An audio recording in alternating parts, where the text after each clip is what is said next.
V6లో ఒక మంచి successful programme చేశారు. తర్వాత బిగ్ బాస్లో ఎంటర్ అయ్యి ఇప్పుడు ఒక familiar beautiful women celebrity. What next? Next ఏం లేదక్క, నాకున్న ఇట్లా ఇంట్లో పిల్లని చూసుకునేటట్టు చాలామంది ఉన్నారు నాకు ఇష్టమైన వాళ్ళు, నేనంటే ఇష్టపడేటోళ్ళు. వాళ్ళందరినీ డెఫినెట్గా నేను మిస్ చేసుకోను, ఎట్టి పరిస్థితిలో మిస్ అవ్వని అని కూడా అలను. సో సూన్ ఒక మంచి కాంబినేషన్తో, ఒక మంచి దాంతో ఈ పర్టికులర్ ఇప్పటిదాకా ఏ క్యారెక్టర్తో ఏ మన ఇంట్లో పిల్ల అని ఇంత పెద్ద బొట్టేసుకొని జుట్టేసుకొని ఉందో అది ఖచ్చితంగా కంటిన్యూ చేస్తా వాళ్ళ కోసం అన్నా సరే. అట్లనే ఇంకా ఇప్పుడు నేను ఈ బిగ్ బాస్కి రావడానికి అసలు దానికి పోయేందుకు కూడా ఫ్రీలాన్సింగ్ చేసుకొని ఇష్టమైన పని చేసుకొని కంఫర్ట్ జోన్లో బతకడానికి. సో ఆ జోన్ కూడా నేను పనిచేసే ఛానల్ ఇవ్వడానికి నాకు సిద్ధంగా ఉంది కాబట్టి హ్యాపీగా ఏదొస్తే అది అందులో నాకు నచ్చింది చేసుకుంటూ పోవడం అంతే తప్పితే ఇట్లని ప్లాన్స్ ఏం లేవు అక్క. రైట్ నా లేవు. ఓకే, అంటే మూవీ ఆఫర్స్ వస్తున్నాయి ఇప్పుడు. మూవీస్ వచ్చినాయి అవన్నీ ఓకే అయ్యేదాకా మనం బయటికి చెప్పొద్దు. అవును అంతే, దిష్టి తగులుద్ది మళ్ళీ. అవును. ఇష్టపడుతున్నారు, చేయమంటున్నారు, చూద్దాం. ఈ గలగలా నవ్వే అమ్మాయికి అంటే ఈరోజు ఈ స్టేజ్ రావడానికి కారణం అంటే ఎవరు, లేదా వెనకట్ల మనం చెప్పుకునేవి కొన్ని, చెప్పుకోనివి కొన్ని, అలాంటివి ఏమైనా ఉన్నాయా? బాధలు ఉన్నాయా? ఖచ్చితంగా ఏమున్నా ఏం లేకపోయినా నా కష్టం అక్క, డెఫినెట్గా నా కష్టం. నేను అంటే ఒక నేమ్ అండ్ ఫేమ్ వచ్చేసిన తర్వాత చాలామంది అంటే అది ధర్మం కూడా. మనం ఇంత కాంపిటీషన్ వల్ల బతుకుతున్నామంటే ఎస్, నేను ఒక సరుకుకి ఎక్కువ డిమాండ్ ఉందంటే వాడు సేల్ పెడతాడు, తక్కువ ఉంటే సేల్ పెట్టి అమ్ముకుంటాడు, ఎక్కువ ఉంటే డిమాండ్తో అమ్ముతాడు. అట్లయినా సరే నా తర్వాత వచ్చిన వాళ్ళని బాగా చూసుకున్నా సరే, ఏం జరిగినా సరే నేను ఎప్పుడు నోరు తెరిచి ఒక మాట అనలేదు. లేదు, నాకు 100%గా నా లైఫ్ని ఒక ప్లేస్లో నిలబెట్టిందంటే డెఫినెట్గా V6. బట్ అక్కడ కూడా ఇట్లాంటి డిస్టర్బెన్సెస్ ఉన్నాయి. శాలరీస్ తక్కువ ఇచ్చి ఇట్లా చూసుకునేది అట్లా చూసుకునేది ఉంది, కానీ ఎప్పుడు నేనేం మాట్లాడలేను. ఇప్పుడు కూడా నేనేం మాట్లాడా, ఎందుకంటే అప్పుడు నాకు ఇచ్చే రైట్ ఉంది, నాకు అడిగే రైట్ ఉన్నప్పుడే నేను మాట్లాడలేను. ఉన్నాయి, అన్నీ ఉన్నాయి, మంచిగా ఉందని నేను చెప్పను. బట్ వాళ్ళు ఛాన్స్ ఇచ్చింది చాలా గొప్ప విషయం. అయితే దాన్ని 4.5 సంవత్సరాలు ఒక్కరోజు కూడా లీవ్ పెట్టకుండా నేను నిలబెట్టుకున్నాను కాబట్టే అది ఇంత దాకా వచ్చిందేమో అని నా అభిప్రాయం. నేను వదిలేసుకున్నాను తప్పితే నన్ను వదిలేయలేదు V6. ఈ నెక్స్ట్ ఇప్పుడు ఈ బిగ్ బాస్కి వచ్చేటప్పుడు కూడా నేను చూస్ చేసుకున్నా వాట్ నెక్స్ట్ అనేది. బట్ ఆ పరిస్థితి అక్కడ రాకన్నా ముందే నేను మూవ్ ఆన్ అవ్వాలి అని చెప్పి నాకు నేను తీసుకున్న డెసిషన్. సో డెఫినెట్గా V6 మేజర్ పార్ట్ నా లైఫ్ని మొత్తం ఇంకొక లెవెల్ దాకా తీసుకుపోయింది అని అంటే దానికి తోడు నా కష్టం 100%.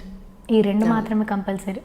అవకాశం రావడం ఒక ఎత్తు అయితే, ఆ అవకాశానికి అనుగుణంగా చక్కగా మీ పెర్ఫార్మెన్స్ చేసి అది హిట్ అవడం అంటే అవకాశం పని ఒక్కటే కాదక్క, మీకు తెలుసు ఈ ఫీల్డ్లో పని ఒక్కటే కాదు, వెనకాల వచ్చిన వాళ్ళని చాలా బాగా చూసుకుంటారు, మన ముందు వచ్చిన వాళ్ళని నేను నా జీతంలోంచి ఇవ్వరు, నాకు ప్రాబ్లం కాకపోయి ఉండొచ్చు.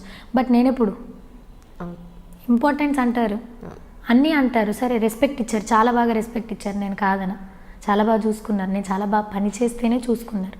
చెయ్యకపోతే చెక్ పెట్టడం చాలా ఈజీ. మన అంతా ఇట్లా గాలే తేలాడతాయి కదా మన బతుకులు.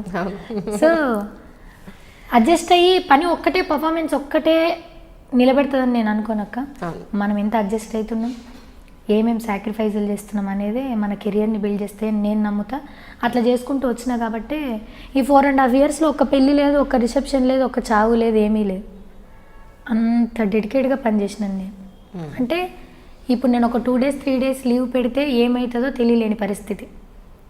ఇంత నమ్మకం ఇచ్చిన వాళ్ళు అది కూడా ఇచ్చుంటే మేబీ నేను లీవ్ పెట్టేదాన్ని. సో ఓకే, ఇది ఉంది, ఇది లేదు కాబట్టి వీళ్ళు ఇట్లే ఉన్నారు కాబట్టి మనం ఇట్లే వదలాలి అని చెప్పి పొద్దున్న వెళ్ళి నిజామాబాద్లో పెళ్ళిళ్ళు ఉంటే మార్నింగ్ 8కి పెళ్ళి చూసుకొని 10-11 కల్లా మళ్ళీ ఆఫీస్లో ఉండేటట్టు. సగం పెళ్ళిళ్ళు సగం రిసెప్షన్లు మా ఆయననే చేసుకున్నాడు. పోయేసి వచ్చి మీ ఆవిడకి బాగా పెరిగిందంటే మా ఆవిడకి పెరిగింది అని చెప్పేసి తప్పించుకొని 4 సంవత్సరాలు నెట్టుకొచ్చిండు. ఏ ఒక్కరోజు కూడా నువ్వు రాకపోతే ఇది బాగోదని మామూలు ఫోర్స్ చేయలే, మా ఆయన అంతకన్నా ఎక్కువ ఫోర్స్ చేయలే. అట్లుంది దాని పని అని నేను అట్లనే చెప్పిన వాళ్ళకి. ఇప్పుడు కాదు, ఇప్పుడు నేను రాను అంటున్నాను కదా, ఈ సంస్థలో పనిచేసిన రోజులైతే ఇది నా నుంచి ఎక్స్పెక్ట్ చేయొద్దు, అది నేను చేయలేంది, అది నేను ఉద్యోగం పనిచేసిన రోజే జరుగుద్ది అని నేను ముందే చెప్పి పెట్టడం వల్ల నాకు ఇంట్లోంచి కూడా పెద్ద ఇబ్బందులు ఏం రాకుండే. బట్ నేనెంత కష్టపడుతుంది, ఎట్లా పోతుంది అనేది నాకు తెలుసు, మా ఆయనకు తెలుసు, మా ఇంట్లోకి ఉండదు కదా. అరే ఇంత చేసినా సరే ఇట్లుంది నీ పరిస్థితి, 1 గంట లేట్ అయితే నిన్ను ఎందుకు రాలేవు అని అడుగుతారు. నువ్వు ఆ మాత్రం ఫ్రీడమ్ సంపాదించుకోవా అలా అనడం చాలా ఈజీ అబ్బా, కానీ ఒక ఇన్సెక్యూరిటీలో ఉంటాం, అది ఎవ్వరు మన ఎక్స్పెక్ట్ చెప్పుకోలేము. చెప్పినా, నీకేంటి నిన్ను కాదంటారా, నిన్ను చేస్తారా అని అనిపిస్తుంది. కానీ నాకు తెలుసు ఆ చైర్లో కూర్చుంటే నేను కాబట్టి నాకు తెలుసు. అవును, ఇది ఎప్పుడంటే అత్తమ్మ వాళ్ళు వచ్చినప్పుడు పంపించేటప్పుడు, వదినలు వచ్చినప్పుడు పంపించేటప్పుడు పొద్దున భోజనాలు ఉంటాయి. ఫటాఫట్ వీళ్ళు ఎప్పుడు తినిపోతారా అన్నట్టు చూస్తాయి నా కళ్ళు. పోతాం లేవే తల్లి, నువ్వు ఆఫీస్కి పోదు కానీ వాడు దిగబెట్టేస్తాను నువ్వు అంటే థ్యాంక్ యూ అని చెప్పేసి వెళ్ళిపోవడం అంతే. ఒక మనిషితో మాట పడ్డం, నా వల్ల ఒకళ్ళు లేట్ అవ్వడం అంటే నేను అస్సలు భరించలేను. ఒక్క మాట అస్సలు నా చేతిలో ఉన్నది ఏది నేను చేసుకోదలుచుకోలేదు. వాళ్ళు ఇయరని నాకు తెలుసు, నేను అడిగి తర్వాత ఇయ్యలేరంటే నేను ఇంకా బాధపడతాను. అప్పుడు నేను ఉండలేను అక్కడ. ఇవన్నీ చెప్పి ట్యూన్ చేసిన పాపం 1 ఇయర్లోనే అలవాటు చేసేసుకున్నారు. ఖచ్చితంగా నా కష్టం అక్క, ప్లాట్ఫామ్ ఎంత ఉపయోగపడ్డా కానీ సరే, డెఫినెట్గా ఇంత సక్సెస్, ఇంత కాంబినేషన్ ఉంది అంటే అది సత్తన్న హెల్ప్, నా హెల్ప్ సత్తన్నకు ఉండి మేము ఇద్దరం కోఆర్డినేట్ చేసుకొని మా ప్లేసుల్లో ఇంకా ఏమంటారు, మా ప్లేస్లోకి ఇంకెవరు ఎఫెక్ట్ చేయకుండా. అవును, అది ఎంత ఇంపార్టెంట్ అబ్బా. అసలు ఈ రోజుల్లో ఏ ఫీల్డ్లో కాంపిటీషన్ లేదని అడుగు అసలు, అంటే ఎస్పెషల్లీ ఇందులోనే. ఇప్పుడు మీరు చేస్తున్నారు, మీరు ఒక రోజు లీవ్ పెట్టినా సరే ఇది నా ఆఫీస్, వీళ్ళు నన్ను చూసుకుంటారన్న మీకు నమ్మకం ఉందనుకోండి, కొన్ని సిచ్యువేషన్స్ని మనం ఎంజాయ్ చేస్తాం, 1-2 లీవ్లన్నా పెట్టుకుంటాం. ఆ ఇన్సెక్యూరిటీతో ఏమైపోయిందంటే చిన్న ఎంజాయ్మెంట్లు చిన్న అనేటివి చాలా మిస్ అయినా.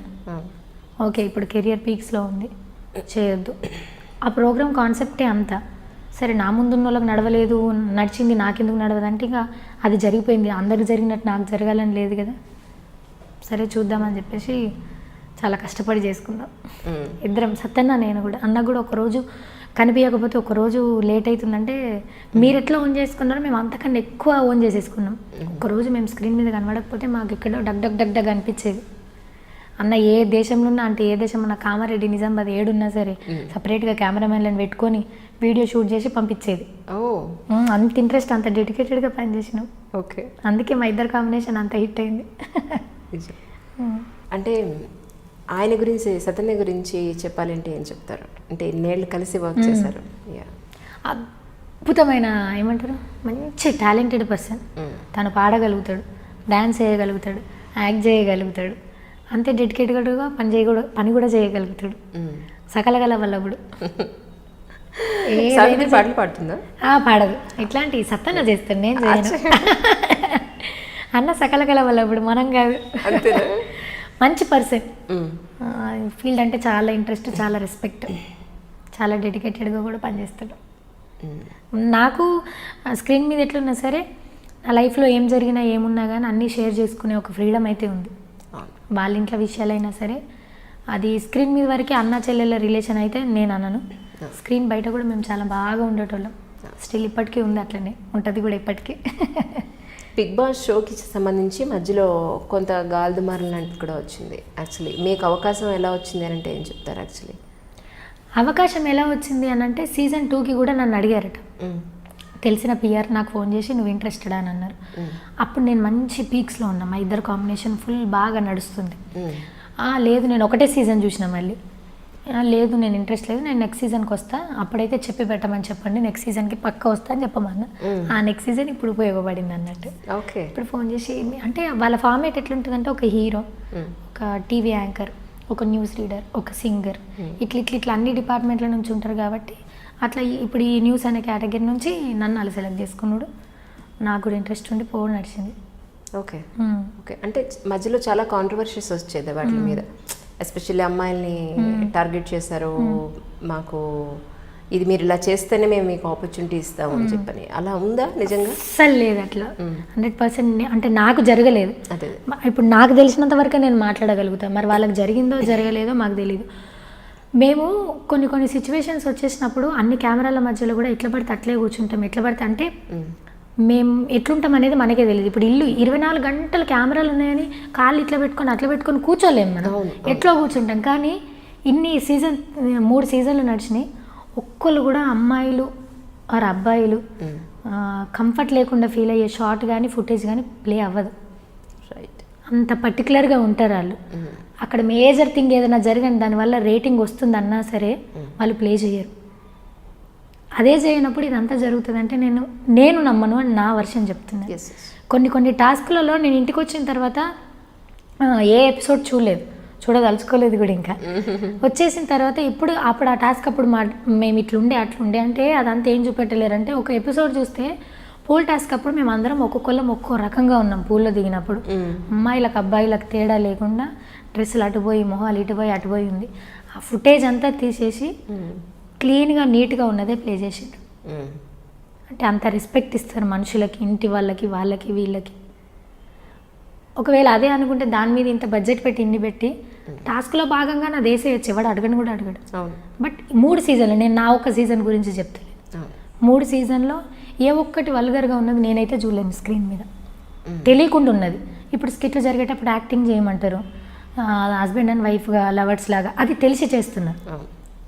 మనకి ఇప్పుడు ఒక కాన్సెప్ట్ ఇచ్చి చేయమంటున్నారంటే మనం ఎంతవరకు చేస్తున్నాం అన్నారు కదా, ఓకే మీరు ఎంతవరకు చేసారు కదా అని దాంట్లో తీసి ప్లే చేసి అట్లే కాపాడుకుంటూ వచ్చారు తప్పితే కావాలని అయితే ఎవరిని చెయ్యలేరు. అసలు అసలు కాన్సెప్ట్ వాళ్ళ దగ్గర లేదు అని నేను నమ్మిన. అది ఈ సీజన్ 3లో కూడా వర్తించింది మంచిగానే. ఓకే.